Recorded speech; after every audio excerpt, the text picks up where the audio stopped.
परमेश्वर कह रहा है कि आपके मनों से, कहता है कि जब आप भेंट चढ़ाने जाते हैं तो उसी समय वो आपके मन को, आपके माइंड को पढ़ लेता है। कितने लोगों को पता है ये बात कि जब आप भेंट लेकर आते हैं तो परमेश्वर का एक तरीका है, परमेश्वर कभी किसी व्यक्ति को चेक नहीं करते। परमेश्वर जब चेक करते हैं, कह रहा है जब वो भेंट चढ़ा रहा होता है तो उसके माइंड को चेक कर रहा होता है परमेश्वर। इसका मतलब आप इस समय क्या देने वाले हैं परमेश्वर को, परमेश्वर चेक करता है। अगर परमेश्वर चेक करता है तो कहता है इंसान भी तो कई बार परखता है। आपने देखा औरत को पति पत्नी, जब किसी पति की पत्नी नाराज हो जाए तो वो उसे भांप लेता है कि नहीं आज पत्नी नाराज है। कैसे भांपता है? उसकी पत्नी भागेगी नहीं, नाराज होगी पति से, खाना भी बनाएगी, कपड़े भी धोएगी, चाय भी देगी, नाश्ता भी कराएगी, कपड़े प्रेस भी करेगी, लेकिन जब भी कोई चीज देगी टप टप करके देगी। और इसमें पति को लग जाता है भगवान आज नाराज है भाई।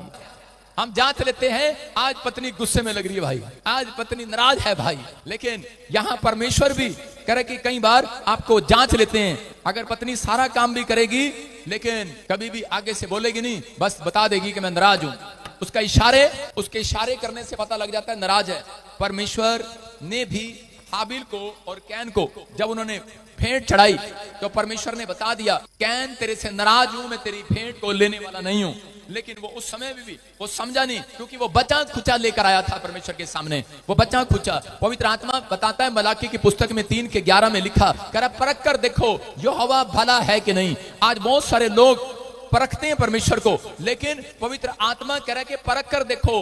अगर परमेश्वर आपको परख रहा है या परमेश्वर आपको कह रहा है कि तुम मुझे परख कर देखो, तो परमेश्वर भी आपको परखता है। जब आप बीज लेकर आते हैं, जब आप भेंट लेकर आते हैं, जब आप प्रार्थना में आते हैं तो परमेश्वर परखता है। एक जगह पर एक औरत को एक मंदिर में यीशु मसीह जाकर बैठ गए और उसी समय जब वहां लोग आराधना कर रहे थे, प्रार्थना कर रहे थे, सेवा कर रहे थे और बीज डाल रहे थे, उस समय यीशु मसीह वहां सबसे पहले आकर ये देख रहे थे कौन किस तरीके से दान डालता है, कौन किस तरीके से डालता है। बहुत सारे धनवानों ने कह रहे कि जब दान डाला, लेकिन उसने देखा एक औरत आई और उसने 2 दमड़ी अपने जीवन की सारी कमाई उसमें डाल दी और खुश होकर डाल दी। और उसी समय यीशु मसीह ने कहा, कह रहा कि आज धनवानों का धन फेल हो गया, आज उनके दान डालने का स्टाइल फेल हो गया, आज उनका प्रार्थना करने का स्टाइल फेल हो गया, आज उनका चर्च आने का स्टाइल फेल हो गया। कहता इस विधवा का, इस औरत का दान डालने का स्टाइल मेरी नजर में पास हो गया आज यीशु मसीह के नाम में। मैं कह रहा हूं परमेश्वर जांचते हैं, माइंड पढ़ते हैं उस समय में आप क्या कर रहे होते हैं, आप क्या सोच रहे होते हैं। अगर आप रखें सही, परमेश्वर भी हमारे दुआ करने के तरीकों को देखते हैं, हमारी आराधना करने के तरीकों को देखते हैं। अगर परमेश्वर को पसंद आ गया आपकी आराधना करने का, दान डालने का, प्रार्थना करने का तरीका परमेश्वर को पसंद आ गया,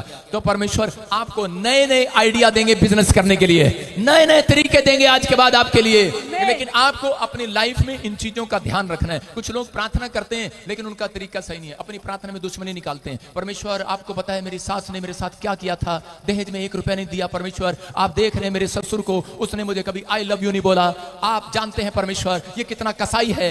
आप कई बार दुश्मनी निकालते हैं, कई बार हम लोग दुश्मनी निकालते हैं कि परमेश्वर जानता है, कह रहा है ये किस तरीके से दुआ करते हैं। बहुत लोग कह रहा 2 जन दुआ करने के लिए आए मंदिर में और उसी समय परमेश्वर उसे जांच रहे थे। एक आदमी दुआ कर रहा है और एक बार अपने काम गिना रहा है और दूसरी जगह दूसरे के पाप गिना रहा है। एक बार काम गिना रहा है, परमेश्वर आपको पता है कि मैं दिन में 1 बार उपवास करता हूं, दिन में 4 बार प्रार्थना करता हूं, मैं दिन में 3 बार बाइबल पढ़ता हूं। परमेश्वर को गिना रहा है और कह रहा है जो मेरे बाजू में खड़ा है ये चुंगी लेने वाला है, ये पापी है। परमेश्वर ऐसी प्रार्थनाओं को कभी स्वीकार नहीं करते। आजकल बहुत सारे लोग जो हैं प्रार्थनाएं करते हैं लेकिन निराश होकर आ जाते हैं क्योंकि उनका तरीका सही नहीं है। जब आप अपने घर में प्रार्थना करते हैं, एक चोर और डाकू थे और उसी समय वो कह रहे थे क्या कह रहा था, एक व्यक्ति क्रूस पर खड़ा और वो कह रहा था परमेश्वर अगर तू भगवान है यीशु मसीह तो मुझे भी यहां से उतार के दिखा और तू भी खुद भी उतर के दिखा। और दूसरा क्या कह रहा था, प्रभु मैंने बहुत सारे पाप किए हैं, मैं जानता हूं आप परमेश्वर हैं, आप जब भी स्वर्ग जाएं मेरे ऊपर दया करना। यीशु मसीह ने कहा तेरे ऊपर तेरी प्रार्थना का तरीका सही है, आज ही रात कह रहा तू मेरे साथ स्वर्ग लोक में होगा यीशु मसीह के नाम में।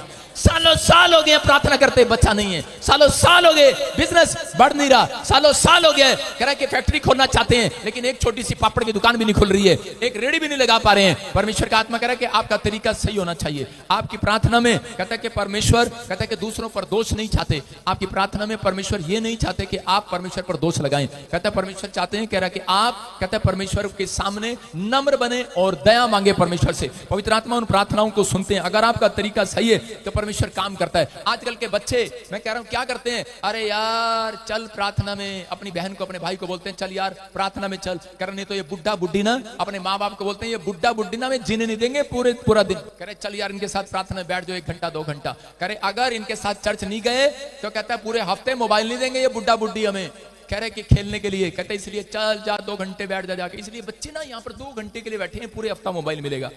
कई बच्चे इसलिए प्रार्थना में बैठते हैं, कहीं ऐसा ना हो यार सारा दिन डांट खाते रहे, चल 15 मिनट कोई बात नहीं बैठ जाते हैं प्रार्थना में। इसका मतलब परमेश्वर आपके माइंड को पढ़ लेते हैं जब आप प्रार्थना करते हैं। जब आप कह रहे कि चर्च आते हैं आपके माइंड को पढ़ लेते हैं, जब आप दान देते हैं वो आपके माइंड को पढ़ लेते हैं। कह रहे कि जिस प्रार्थना में कह रहे कि जबरदस्ती बिठाया गया है, जबरदस्ती चर्च लाया गया है तो आशीष नहीं है, याद रखना। जबरदस्ती दान दिया गया है आशीष नहीं है। कहता है जिसने कुड़ कुड़ कर नहीं खुश होकर आया है, खुश होकर दिया है। दाऊद बोलता है मैं तो आनंद के साथ आऊंगा पर चर्च के अंदर, कह रहा परमेश्वर तेरे भवन में आनंद के साथ आऊंगा।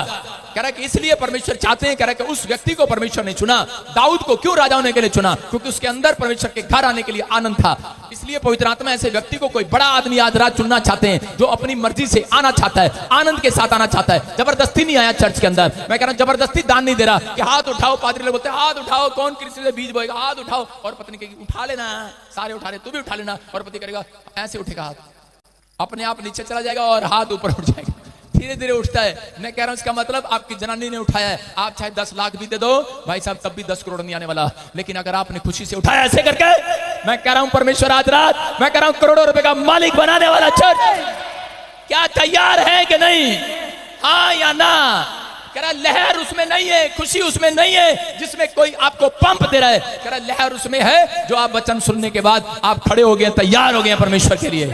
कहता है जिस बात को आप मानने के लिए, आप अगर पाप को छोड़ने के लिए तैयार हैं तो परमेश्वर आपको उसी समय वचन सुनने के बाद जब आपने पाप को छोड़ने का फैसला ले लिया, परमेश्वर तैयार आपको कुछ देने के लिए यीशु के नाम में। कुछ लोगों को हिलाते रहते हैं, दारू पीना छोड़ दे, छोड़ दे, नहीं तो तेरे को मैं मोटरसाइकिल दिलाऊंगी, कार दिलाऊंगी। वो व्यक्ति थोड़े दिन छोड़ेगा, ज्यादा दिन नहीं छोड़ेगा। हालेलुया।